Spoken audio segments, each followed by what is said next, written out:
My aim today is to be a facilitator. I'm not here to impose my ideas or ideologies, but for us to have an honest and candid conversation on the state of our security sector here in Kenya and its relationship to public safety. As always, we'll always start with the background and the history. And my question, please feel free to take up any of the questions. It won't be directed to any one of you unless I specifically ask. So my first question is on the history of the police as we know it here in Kenya. And my question is, has the Kenya police evolved from its colonial roots? As mentioned earlier, we still have the Public Order Act, which was created during the colonial times. And the police then was created to protect the commercial interests of the crown. We have a new crown now. Do we still have the colonial relics of the police state? Anyone, Demas, do you have? Thank you for that question. Well, so policing in Kenya, even before it was a colonial force to control Africans, it was created by someone called William Mackinnon, who created something akin to a police force. And he was the head of the Imperial East African Company, which later became the Imperial British East African Company when Kenya became a protectorate. So initially, the police was a private enterprise that was to support the extraction of goods and provide protection for the people who later became colonialists. And remember, even when the Berlin Conference happened in the late 1880s or 1890s, what they were saying was spheres of influence. So it wasn't that UK or Germany or Italy was just claiming land haphazardly. You had to demonstrate spheres of influence. And these spheres of influence happened through trade and religion. So where you had a missionary walking around, that was a sphere of influence. So that was a basis for a country's claim to that country. And when Livingstone, there's an individual who's looking for Livingstone who had gotten lost from Southern Africa. And then King Leopold asked him, by the way, just come to my side and then I can have a claim. And then, that's what happened. And that's what the atrocities that later became Congo took place. So that's just a historical background. Yes, so we went through 1963. We said the white man is gone. We are in charge of ourselves. But what happened is that the crown became the regime and the political class. And instead of protecting people and rights and the constitution, we were protecting the ruling class. So when, for example, Mzee Jomo Kenyatta was insulted in Kisumu, children were sprayed by the police. When you insulted Moi, you were detained, all those things. And so by 2007, when Kenya almost lost direction through the violence, we looked back and to say what has gone wrong in terms of policing. And we decided we need a police that is, first of all, answerable to the people and has oversight. So IPOA was created to provide civilian oversight. And then, because we had seen that the police was where you'd find maybe people majority from one tribe, we decided to professionalize it. Let's create the National Police Service Commission to do professional human resourcing, to create levels of promotions and everything like that. That was done. Then we decided, we've had a problem of regime policing whereby the police commissioner is only answerable to the president. Let's make him independent. That was done. It was envisioned that the National Police Service Commission was to interview and provide a name to the president for appointment, so that the appointing authority is not the president. And we began that experiment from 2010. Come 2013, one of the first amendments in the Security Laws Amendment Act was remove the power of appointment from National Police Service Commission and goes back to the president, essentially going back to regime policing. And what you've seen historically is any public order operation, any operation that has mass deployment of police leads to human rights violations. This place we're sitting in 1923, is where the police station is still the same place where it was. Harry Thuku was arrested as the leader of the Young Kikuyu Association. There was a protest, one of the earlier protests in Kenya. 20 Kenyans were killed, including some who were killed by people sitting in this front porch. They were just picking people from the. So it said 20, but they're saying up to 80 people were killed. And this, you see, compounding itself till today. So we ask ourselves, when we have high deployment of police, what are these things that need to be followed? So for example, command and individual responsibility. We are starting to move in the right direction towards that, in that Baby Pendo case, because that is the first time where commanders are being held accountable for the atrocities that happened in 2017, right?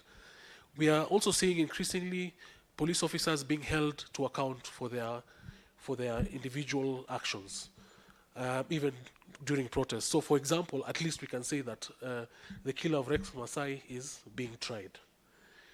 But there still seems to be a cloak of immunity by the state, especially when the regime is finding that it needs protection. And so the journey of police reforms has always been interrupted by these political times. So we had come so far in terms of police reform, then 2017 happened. 2017 happened, in December the president thanked the police for protecting Kenyans, but actually he was thanking the police for protecting him. Same happened in 2023 during the Maandamano, is it cost of living Maandamano? Same happened last year. And so we are still in regime policing instead of having community policing. Community policing is where the people and the police cooperate to protect their own areas, to prioritize, to share information. This is also combined with intelligence policing, where data is also used.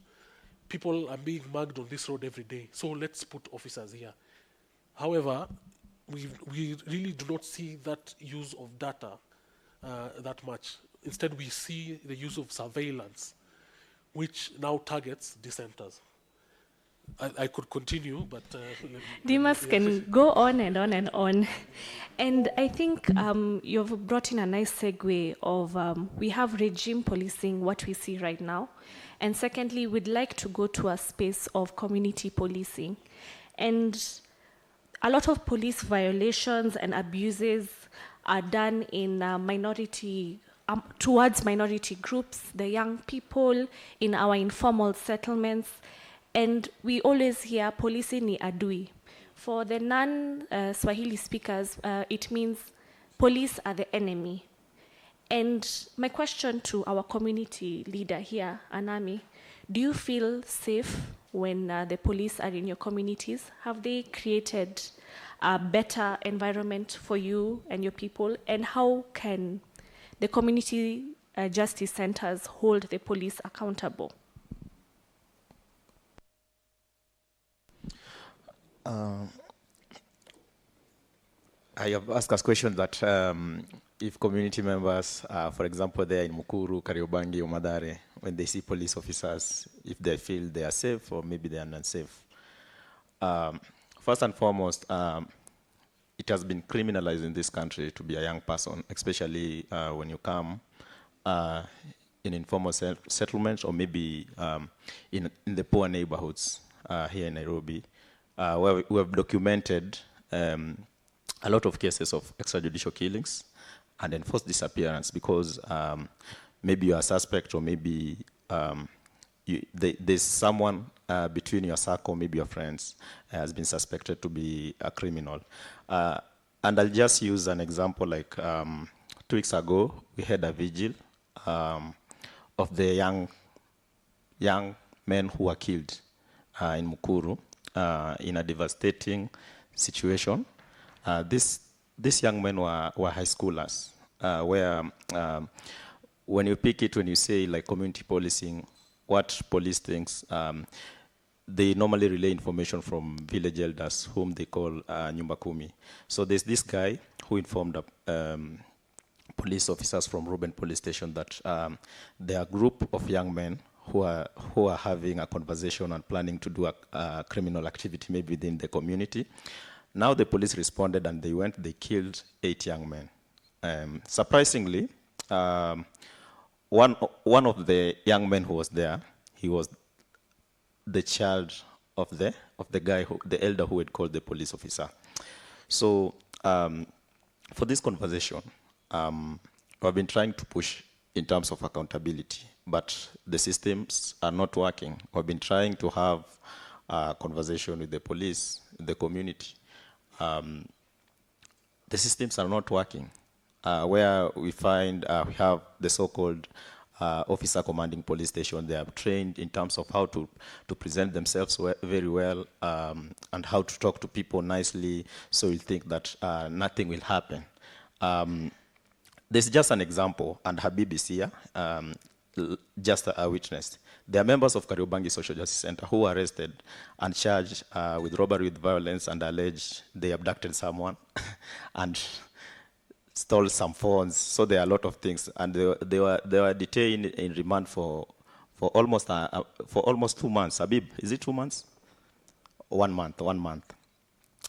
So for this, for me as a young person, when I work in informal settlement, when you meet with a police officer, he just puts his hand inside your pocket. If you have money, actually steal your money. If you don't have money, he'll put marijuana into your pocket. Then he'll arrest you, take you to a police station, then he'll charge you maliciously. He'll tell you that you are having this marijuana inside your pocket.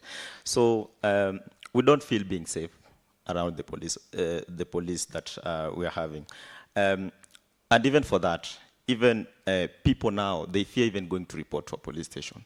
They find it safe, like, for example, to our justice center, you find there's a criminal activity that has happened within the community. They come and report to the justice center. They feel it's safe to report to the justice center than the police station. So we have to take one of our comrades to escort him to the police station so that she can record the statement and make sure that the due process is being followed. And this is because of police extortions and a lot of police impunity and how they operate within the community and their ranks.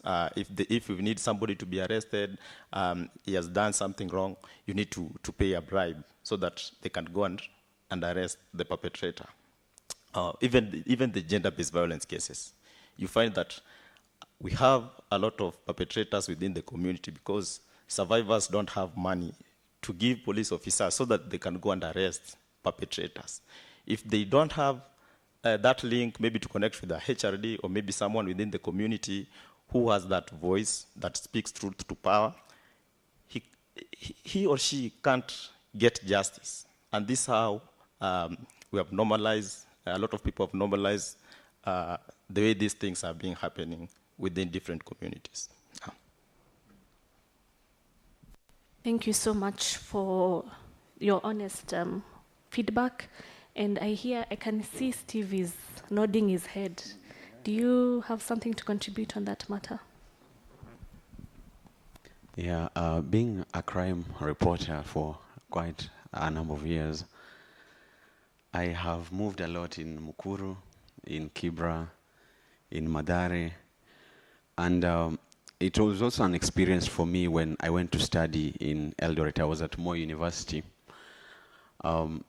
Every time I go there, it's because I've been called a police brutalized someone. Seldom is it a good news story. I remember we were from watching a match at Eldoret. There's a place called Kisumu Ndogo. So I was in that area for some time, waiting for a friend. Then we decided, instead of waiting, let's go watch a match. Then we'll be picked by the time the match is ending. So where I grew up in Nairobi, I was used to when I see a police officer, I greet them and I go to where I was going. So in Eldoret, we are from watching a match. It was almost midnight. And I don't know how they know, but they could tell me, you see those lights from afar? That is a Black Maria. So I was telling, okay, that means it's officers, we are safe. By the time I was standing, I was alone. They had scattered totally. So I had to follow them because I'm new in the area. I did not know where I was going. And so later on I asked them, why did you run? If police officers are in your area. They told me, in this area, when you see officers, you disappear. And that's when I started realizing, so there are areas where there's criminalization of poverty, where you can be done with anything by an officer and nothing will ever be done. Just late last week, around Thursday, there's a couple that called me. Their land in Kasarani was being taken by some very funny creatures. And so we go there together. They want to show me that indeed this is the land our parents left for us. So they have their documents, they have everything. We get to the land, I get a few officers patrolling the owner's land and blocking the owners from getting into the land. So I ask the officers, they are the owners of the land, why will you be here without them knowing?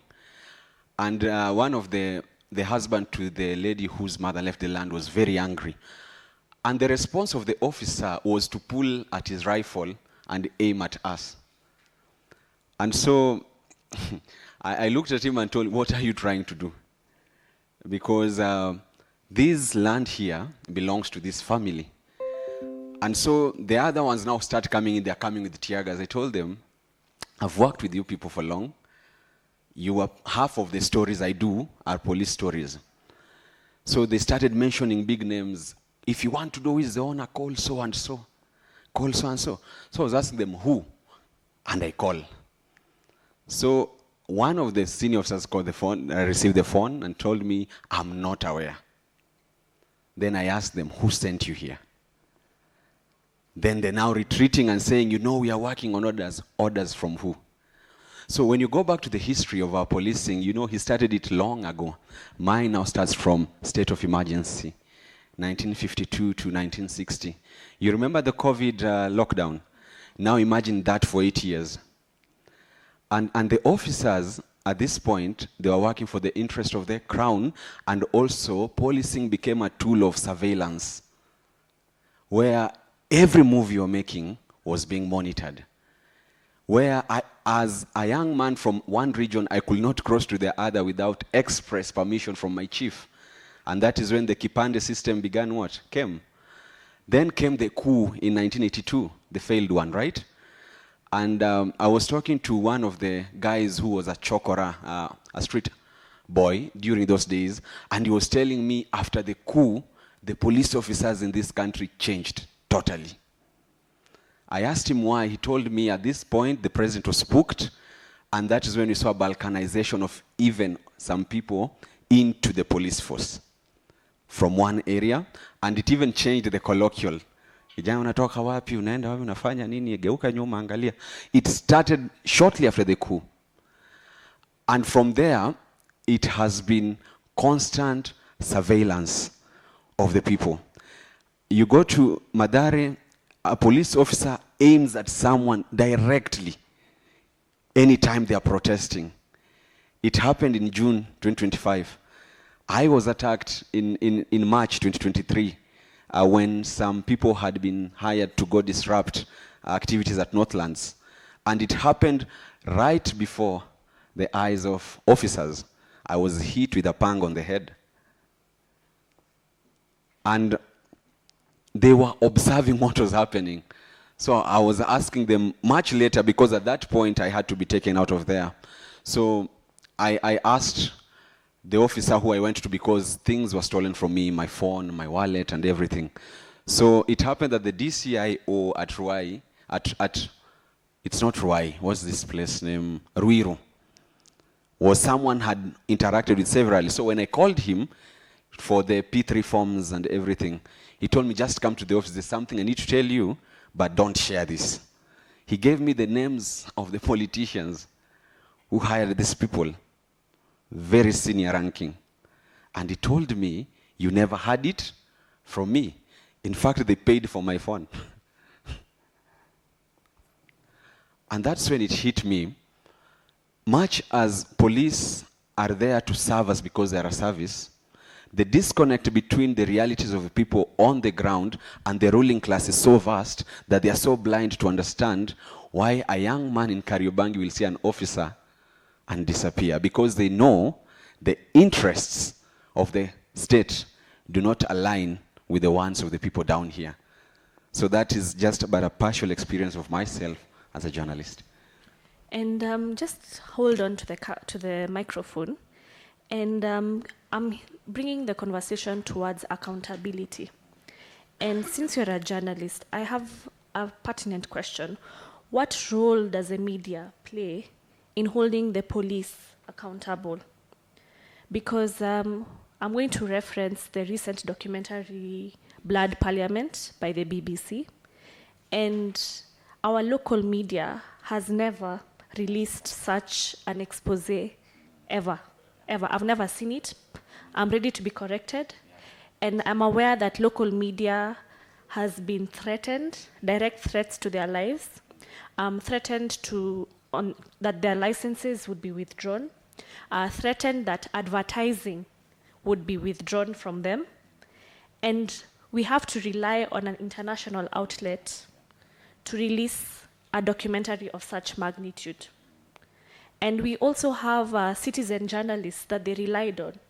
Our TikTokers, our Instagram lives, they were used to create the evidence for that documentary. So my question is, how can local media hold our police and our security agencies accountable? Yeah, it's true. What you're saying is totally true. The closest I can say as a nation we did was an Austin story that was done in October last year, but it was a print format, so it did not receive a lot of noise as it should have. BBC, most of the content I know, connecting with the families who were affected, they got most of their contacts from the local journalists. But when it comes to us airing, because even the screening of the same was bad, there becomes a problem. And I'm not here to say we are perfect. No, even some of our leaders in the spaces could be part of the regimes that we are having currently. But key to us is the complete disregard for what the Constitution says when it comes to the role of the media. When you have a story that exposes, you receive calls, you are followed, and there was one who even told me the names of all my siblings and where I live. And once you hear that, there's something that happens to you. I've been summoned to the vigilance severally. Our licenses have been revoked at some point. I remember in 2018 when we were airing the Maandamano. At times on the ground, sharing information, not realizing that your platform is already out for some hours. But that's where it comes in. Is there a way we can mend the Constitution to give us more than it's already giving us? Almost nothing. So it's a clear-cut decision by the executive, mostly, not to abide by what the law says. We have damning stories. We have good exposes, which unfortunately never see the light of day. And at times we are frustrated. We have journalists taken to court. But one thing I'm happy is one of my favorite lines is, "See you in court." There's a time a minister, they stole money. I'm glad he was fired and given some funny roles at State House currently. But they stole a lot of money within 3 months in power, to the tune of 14 billion Kenyan shillings. And the person who gave me the story, a young man at some financial institution, they somehow managed to track him despite us communicating via Telegram, via there's this other one, Signal. They tracked him. The young boy, we had to look for ways to get him out of the country. And so for the first time, we are dealing with a government that is so angry at journalists. Even the people we used to talk to face have changed tune. So when you see Kaluma and Core changing tune, it happens. It happens. Asante sana, Steve. And on the issue of accountability, we have spoken about the media, and I want us to go to the institutions that were created by our constitution and the law. And I want to talk about IPOA. IPOA stands for the Independent Policing Oversight Authority. And my opinion on the matter is, I have a question. Is IPOA a barking dog without any teeth? Because recently they released a report on the number of people who were killed during the 2024 protests. And their favorite statement is, we will look into it, we will investigate. We are deeply saddened. Which other one?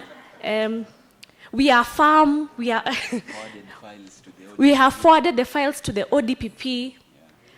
And the question is IPOA working as it should? And I feel like Anami has some contributions. For example, just for the independent institution that are meant to hold police to account, for example, IPOA, we have documented these cases. We have been into the morgues for postmortems with IPOA, but we find out that there's a problem in terms of even investigation itself. Even like, for example, the recent case, like for example in Mukuru, where a 15-year-old was killed, it took like 2 weeks before even we found the bullet, because the bullet, they were hiding the bullet actually. So we had to do an X-ray. You can imagine that process of 2 weeks, the trauma of the family, and even us as human rights defenders. Now when we found the bullet, you find out that there was a commotion between IPOA and the DCI.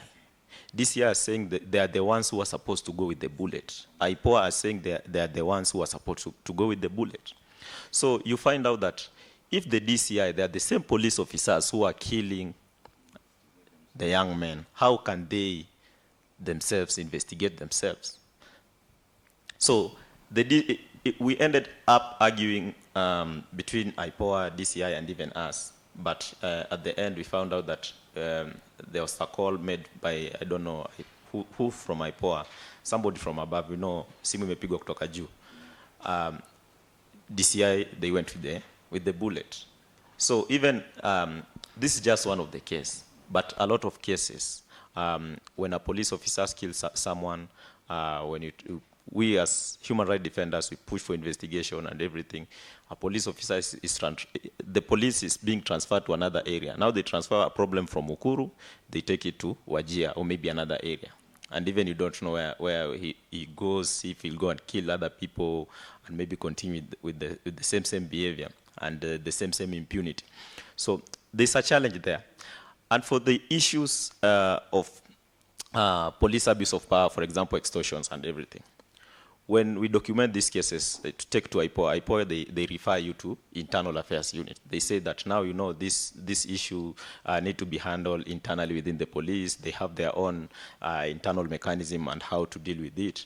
Now go and report to internal affairs unit. When you go there, you find out that even you yourself, your information will be leaked to the same police officer. Most of our comrades have been called by the same police officer. You have gone there, you have reported a case, for example, for extortion. And most of young men are being arrested during weekends, like, for example, on Fridays. When you go to these courts on Monday, you find there are a lot of people, a lot of young men being taken to remand and other prisons, maybe other courts, because they refuse maybe to give out bribes or they don't have that money. So in terms of holding police to account, it has become very, very difficult. Now we need to find a way on how we are going to redefine accountability in matters of police impunity. And we need to redefine it ourselves as the people. How are we going to hold them to account? Out of all those cases, you can imagine how many cases did IPOA, the statement that they released yesterday, that the people were killed in June. You can imagine people were found in quarries, people were found in rivers, in dams, people have disappeared. Now they are telling us we have only 8 people who are shot around Parliament. We are investigating. What's that? You can imagine.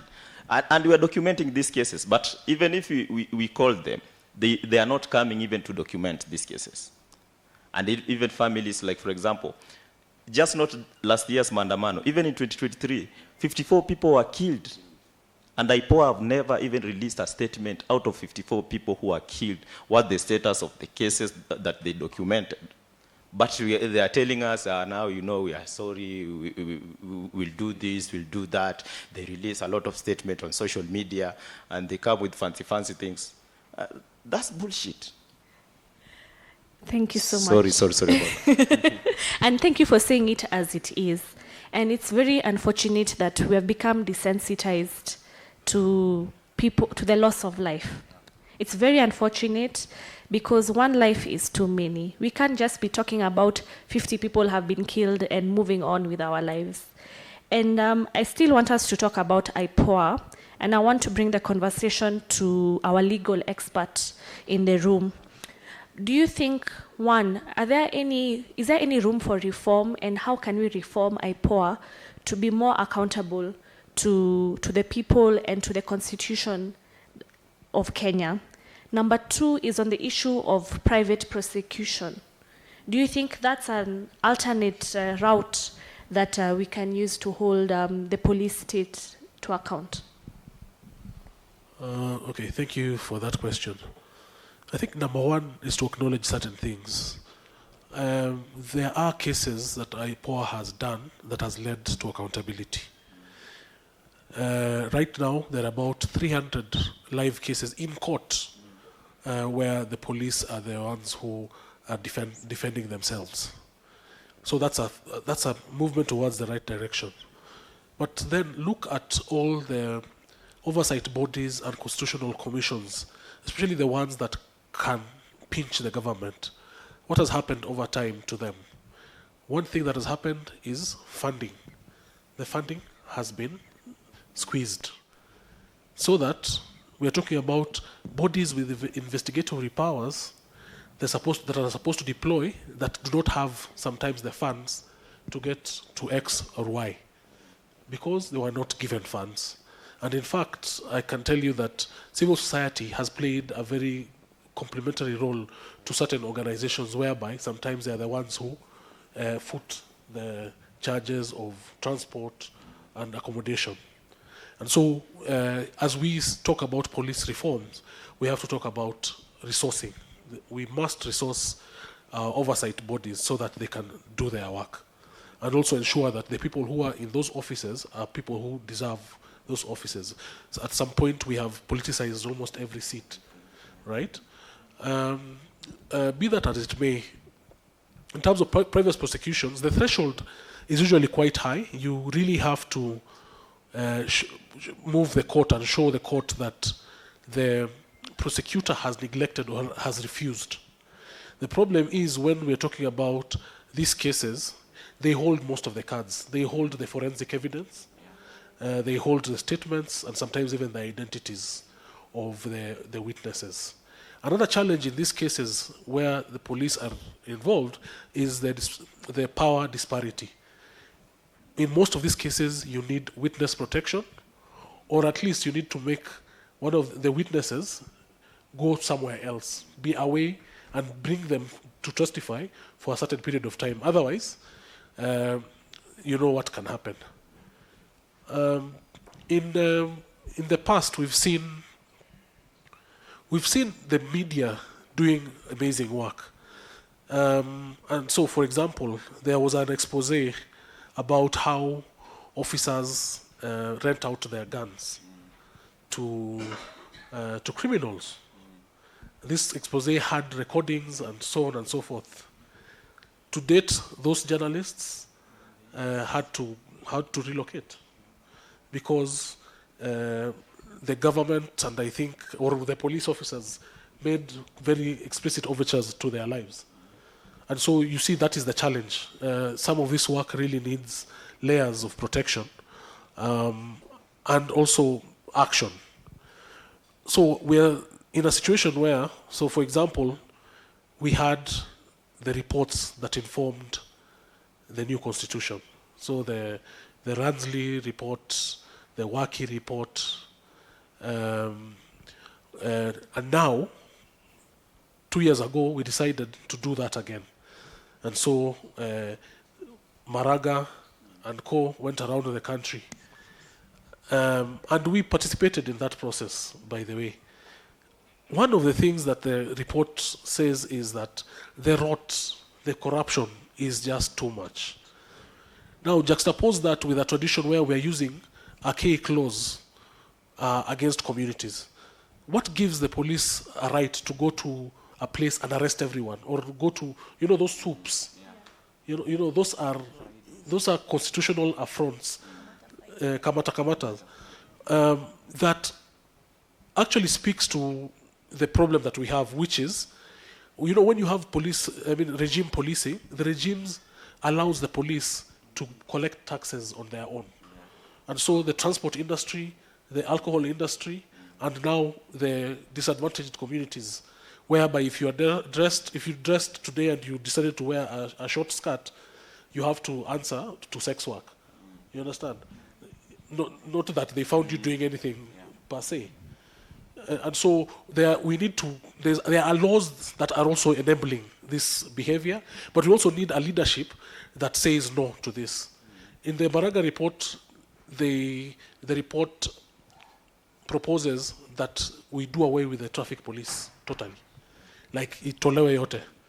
That is one of the recommendations. However, last month, someone went to court, and I can see why they went to court. Because if you ask yourselves, what was in the Maraga report that was not already in public knowledge, and how was it formed? Who decides to form these things? And it was found to be unconstitutional. Actually, the whole process was unconstitutional, apparently. And so, where do we find these terms of reference for us to move forward in terms of policing? Thank you so much, Demas, and thank you so much for bringing the various reports that we have had. Personally, I'm against the word task force because we already have constitutional and legal institutions that are meant to do this work. And we're in the second part of our conversation. I said that we're going to have a dialogue. I'm not a person for top-down, but I want all of us to talk. So this is the time for the audience. If you have any questions, please raise your hand. We'll start with 5 questions. 5 questions. And we have 2 in this table, 1 at the back, 2 more, 1 at that table, and our ED has, Sorry, so we have 2 here, 1 at the back, and we have 1 there, yes. So I will start with the table at the front, and you can just say who you want to answer your question. Okay, thank you so much. I think first to be able to appreciate the panelists for their insights, and also I love the great work that is being done by Stephen. Apologies, please introduce yourself. Oh, my name is Habib Omar from Kariobangi Social Justice Center. So directly to my question is to Steve.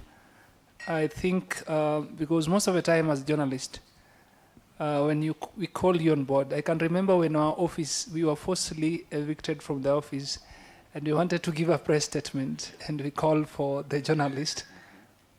They did not show up simply because We never had that token. You know the token I'm talking about. That 5,000 and all that, and prepare our lunch and all that. So how then can we just find a ways on how we can work together? Because you give a lot of time to the politicians airing out stories that are very irrelevant rather than now coming to the ground. So then what is your take on that, and what needs to be done to be able to ensure that some of the stories that we're talking about, the Mukuru, Kariobangi and other communities, then what needs to be done? Because right now we have 2 ongoing cases of comrades who are arrested on arbitrary arrest, just as Toure have alluded. And these are things that are meant to silence us and to ensure that we do not demand police accountability. It's a reality as we speak right now. There's someone that is being taken into consideration. So as a journalist, can you also help us highlight some of these issues? Because Kariobangi roundabout, I don't know if you have heard of it, and the corruption that, yes, the place, your phone will be stolen, but at the end of the day, the police again are there just focusing with what to do the border and all that. So how do you help us highlight some of these issues? But collectively, ICJ, as an institution, how then do we hold the police accountable? Watu wameuliwa Ngata, it is like normal. We have normalized police brutality to a point where it is something that is normal. People are being killed, their body paraded on social media, but there's nothing we are doing. What is your own thinking that we're not doing right? Because we have documented these cases. If it's about advocacy, creating awareness, we have tried as much as we can. And I don't want to continue documenting the cases, or my children also. We are still talking the same things. What is it that we need to do differently just to be able to ensure that we can put an end to police brutality? Because right now, this regime is using police to silence and rule people through dictatorship and by force. So then how do we pick it from there in a way that today I can still continue speaking out and be in a space where I can continue doing my work without fear? Because there is finance bill that is coming on board. We have to be on the street, by the way, because for some of us about tumepeperuza kidogo, it is worse than even the last one. So, and the other day, uliona walipitisha, walikubaliana. So, then again, will I be able to fear that when I go to the street to demand for my democratic right, will I get shot, killed, or all that? So then what do we need to do differently to be able to ensure that police are held accountable for their actions? I think we can take, so we're taking 5 questions, and let's have the first 2 questions, and then we have the panel to answer. So please proceed. Okay, I have 2 concerns. I appreciate Bona Daudi there. Me and Daudi have a very similar experience when it comes to the police. Last year during the Maandamano time, that whole period, and I think also a couple of months afterwards, there is absolutely no way in heaven or hell or wherever that you would allow somebody in the administration, be it the police, be it the chief, to know where you are staying. I might release a tweet tonight, and tomorrow morning I'm the hashtag. I have a query with we call them the police service now, but we clearly know it's a force. It's a police force that is used to, you know, the motto of the police service is utumishi kwa wote, but it's utumishi kwa wengine, wenye pesa, wenye say, you know, and then ukandamizaji kwa sisi wengine. I don't know whether you know how serious it is when we have cases. I don't know whether you've heard of this severally. It might be a meme to some of us, but it is very real. You go to a police station with, per se, let's say, an SGBV case. Unasikia, afande Korir kuja usikie. I mean, how inhuman are we that we have reached to a point where it's not help to the people? No. I have an issue with how our recruitment happens. I have seen this as a meme. I stand to be corrected, but I understand that most of our people in the force are Dimangas and Daudim Salabani in terms of grading. I mean, why are we choosing I don't want to call them stupid, but why are we choosing brain deficient people to act as the police service? This police service is supposed to uphold the law and keep order, yes? Last year, this is something that is very amazing. I learned this recently. According to the Police Service Act of 2011, section 64(1), the police are demanded to display identification, badges, and service numbers while on duty, especially in public operations. Yeah. But what was happening last year? People with masks and the ski masks that are we being serviced by terrorists or by fellow Kenyans? I go back to the statement that Shakira did on the streets, that I am fighting for my rights and yours as well. Because these people, I don't know whether you've seen how these people live, in tin cans, in deplorable situations. Yet, these are the same people. This is a person who has frustrations with their life, with their career that they chose, bringing it out to us here in the streets. I mean, I have a serious issue with our current police force. Bona, our legal aid, I forget the name, forgive me. He asked whether our police have changed ways from the colonial time to now. I think it's even worse. Yes? We can agree it's even worse. Then it was just the monitoring. Right now, you're even being tortured by your own police service. It doesn't make sense. Thank you so much. Tesana, I think we can answer. Steve can start, and then Demas. Yeah, what Habib was referring to, we call it brown envelope. Yes, it's a usually very interesting conversation. One time I was having a conversation with two of my very senior bosses. One was the editor-in-chief, the other was the managing editor. So I found them having a chat. And so I told them, while you people are busy telling us not to have brown envelope, when will you stop dealing with brown briefcases? And it was a good laugh, but I communicated. It's true. It's there in the field.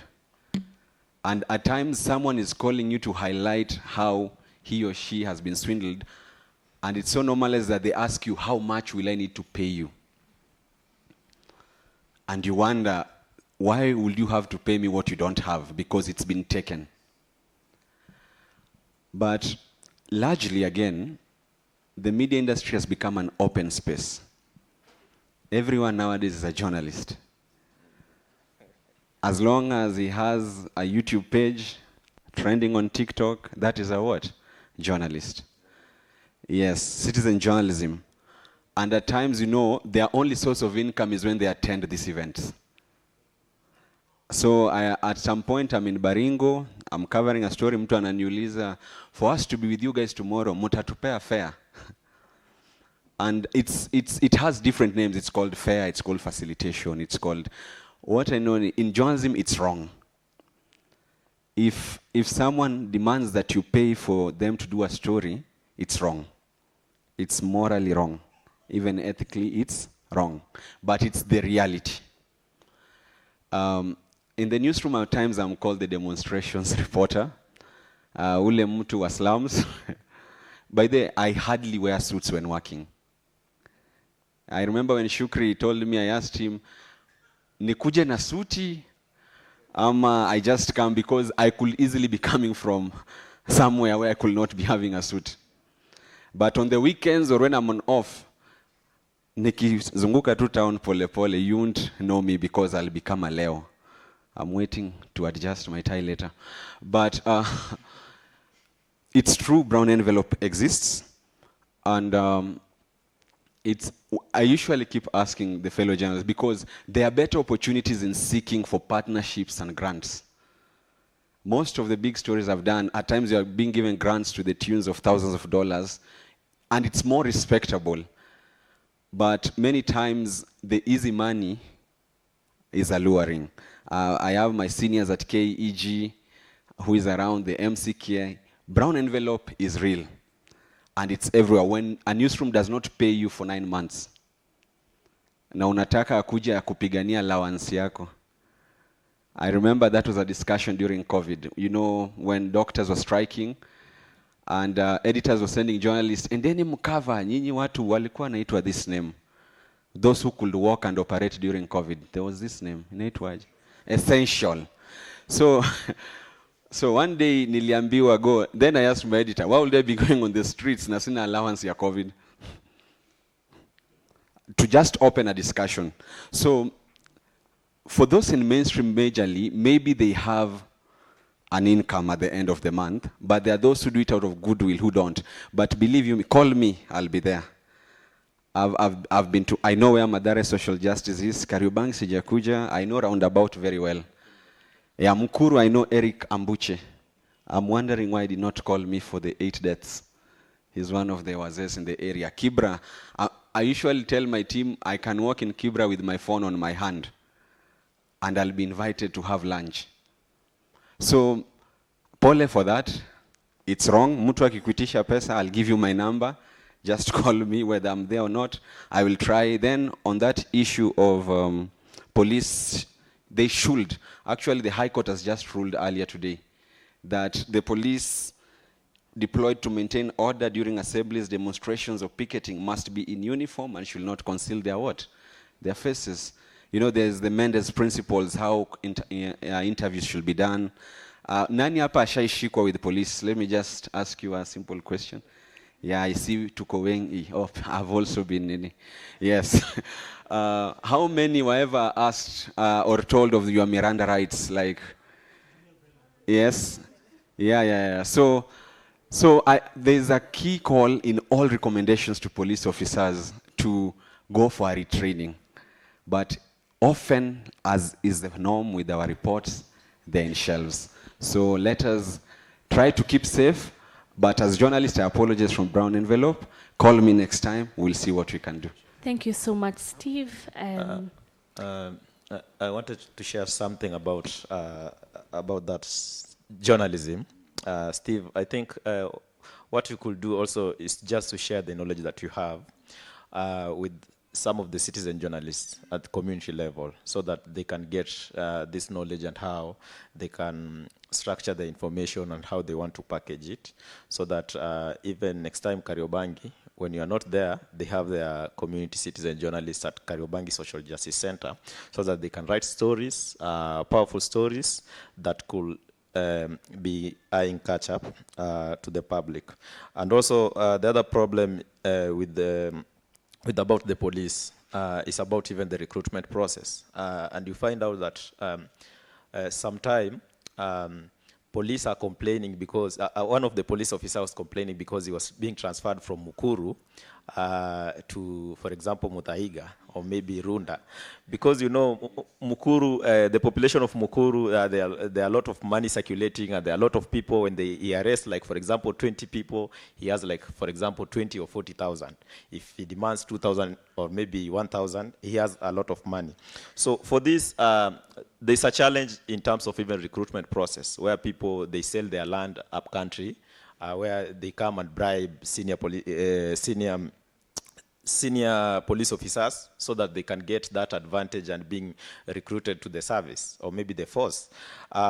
So for this, we need to monitor also this process. When they are being recruited to the service, now they want to get now back their money, or triple, maybe double. So when they come to Mukuru, they are frustrated.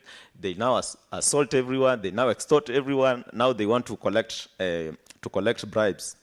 And then the other thing also is about the training, because they dehumanize police officers. When they get from the training, when they come to the community, they see Toure, now they see Toure ni adui.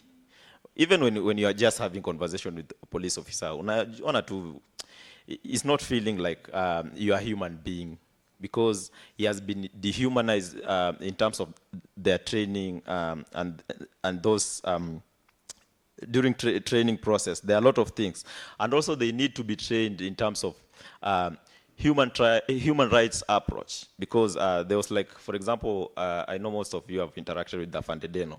He was exposing, now he has arrested a suspect, now he is exposing him on TikTok, and even their details, and even the occurrence book, the details.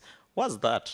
So they need to be trained in terms of human rights approach, because polisi anafaa kuwa human rights defender number one. Asante sana. I think we can go to the final 2 questions. We have one at the back and 2 gentlemen actually. So we'll start with you. Please keep it short, kindly.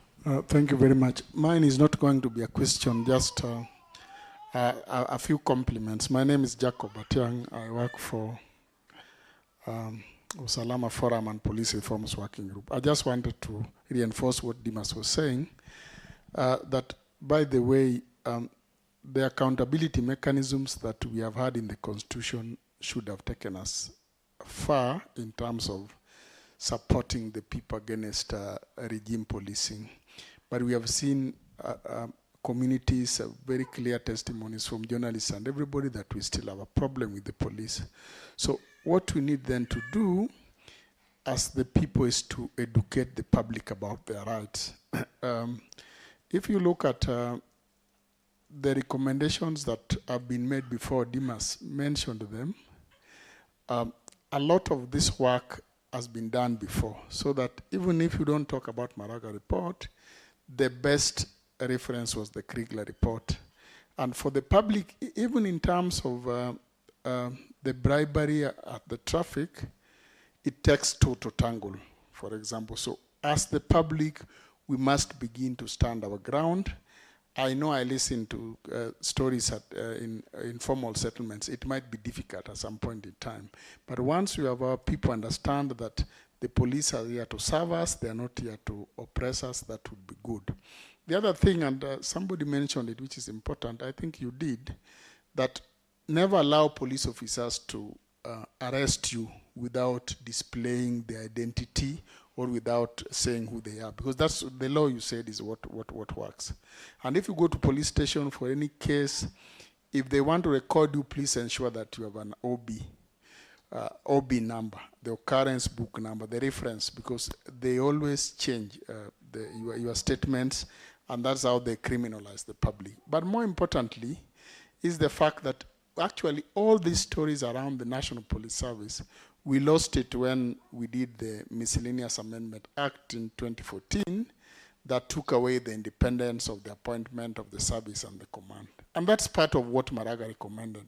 So I have a problem, anyway, this could be strange. I have a problem with the ruling of Justice Mugambi, but in terms of the content. But in terms of the fact that the president appointed that commission, he was right.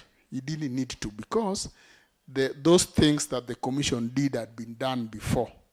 But it is going to be a bit of a crisis, because most of those recommendations that Maraga did uplifted from especially Kriegler and Waki. Justice Kriegler and Justice Waki made very good recommendations that would be able to help us. So as people who are looking towards accountability, we need to strengthen IPOA. It's been talked about. We need to strengthen. There's what is called Internal Affairs Unit of the National Police Service. So even Maraga, again, Kriegler recommended, Maraga did, that you need to strengthen the leadership of those institutions by what you call very open and competitive processes of appointing the leadership. Then once you appoint those leadership, then you bestow independence in operations of that leadership. But lastly, because I'm not asking a question, is that part of the challenges we have with the police are about implementation in terms of the command structure.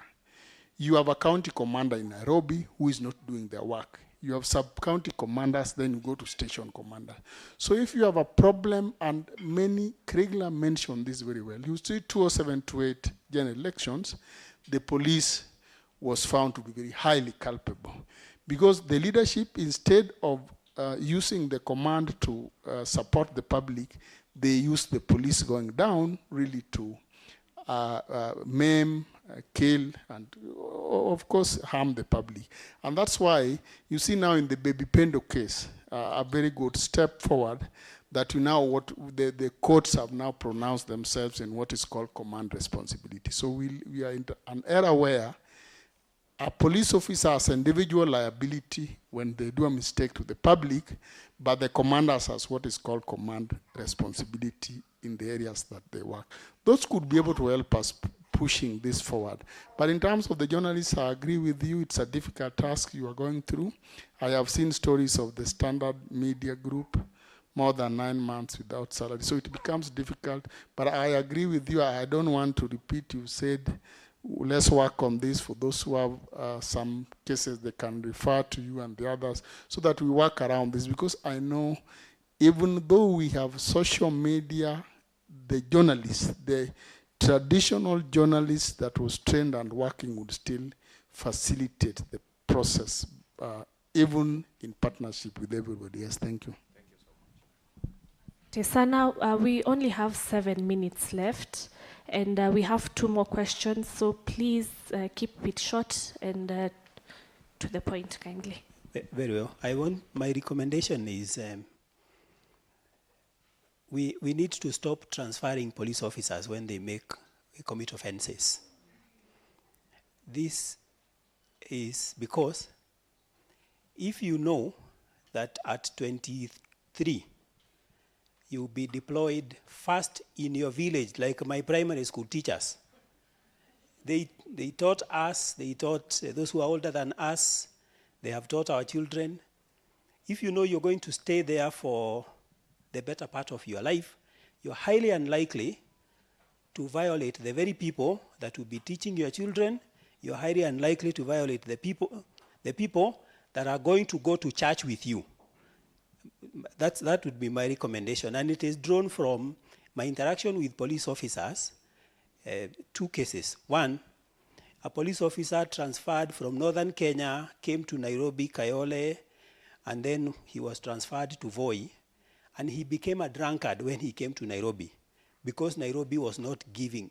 Okay, in the Gen Z language, Nairobi was not giving, so he became a drunkard. So by the time he is transferred to Voi, he's a basket case, and he could not even travel home.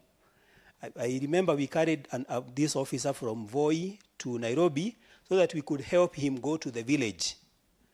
And he was given money just enough to transit from Nairobi to the village because of, those transfers. The second one is the case that happened in Makadara. You all remember when a magistrate was shot. The police officer was a chief inspector. To be a chief inspector in our police service, you probably are in your late 40s and 50s. It means you have served in the service for long. And he had gotten to a point where he knows this. He now realizes that this system is not working for him, a system that he has faithfully served in 1,001 stations. So my take is, my recommendation is, let's have police officers, a significant percentage, let them serve in their home.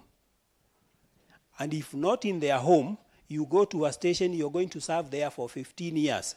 It will pain you to know that the man you shot or the woman you arrested for loitering is actually the teacher to your own children. Perhaps it could change the way we live with our police officers. We humanize the service by how they live. Thank you. Asante sana. And our final comment or question is from that end, kindly. I believe this is a wakili, a Gen Z wakili. I hope you're giving. I hope you... Yes, I'm giving. Thank you. Thank you so much. My name is Jacob Emoit. I'm actually a learning friend. I'm not yet a wakili, but I'm an LLB student at the University of Nairobi, and I'll be graduating soon. My question, I think, goes to Demas. Would there be any damage if we expanded the prosecutorial powers to extend to to an institution like IPOA, so that we avoid that back and forth between the IPOA office and office of the Director of Public Prosecution, right? So that then this institution becomes more effective and also autonomous. Secondly, I was listening to Hassan, I think the new guy who is in charge of IPOA, and he was saying that they are understaffed. They have only about 200 workers, tasked with manning the entire country. In your opinion, do you think IPOA is understaffed? And if so, is there something that we can do, even as ICJ, to drive a policy change that will then make sure that they are more staffed, and to just remove that as an excuse of not working, right?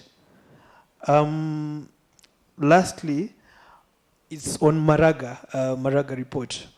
I think one of the recommendations that the Maraga report was saying was that we need to restructure our recruitment process so that our police or our policing attracts more professionals. Now that the commission, the appointment of the commission was rendered unconstitutional, would the implementation of those proposals in itself become unconstitutional? Thank you. Oh, wow. Okay. So, number one, in terms of prosecutorial powers, I do not think there's anything wrong with IPOA being given prosecutorial powers. Another way to go around it is the DPP to appoint some IPOA officers as designated prosecutors for police crimes. This I've seen happen for KWS, Kenya Wildlife Service. I don't know whether you've been in court and seen that it's actually KWS officers who have been appointed as prosecutors by the DPP. So if that framework can happen, then that would work. In terms of staffing, I agree to some extent that IPOA is understaffed and under-resourced because their budgets do not allow for robust field visits, robust field investigations. They should be able to move around at any time, anywhere in the country to do police accountability. On the Maraga report, I believe to some extent that it means that even the findings cannot be actioned the way it should be, but that does not preclude us from learning from the process, because they indeed sat down, they looked at the issues, they listened to different constituencies, and had a lot of capable people.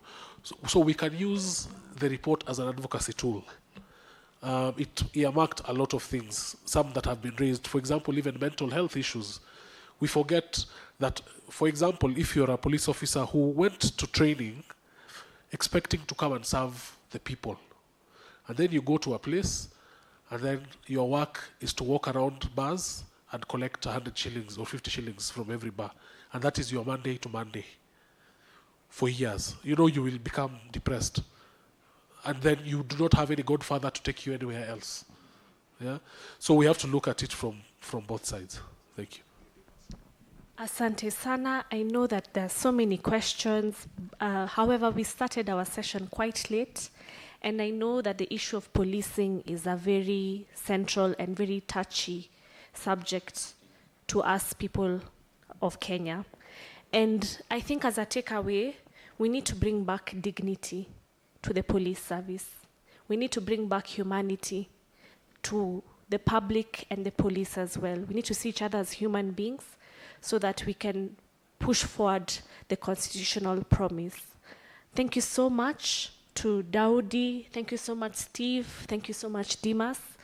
And I look forward to ICJ, to creating a forum where we can have these discussions further and enrich ourselves and also push for policy and legal reform. Asante sana.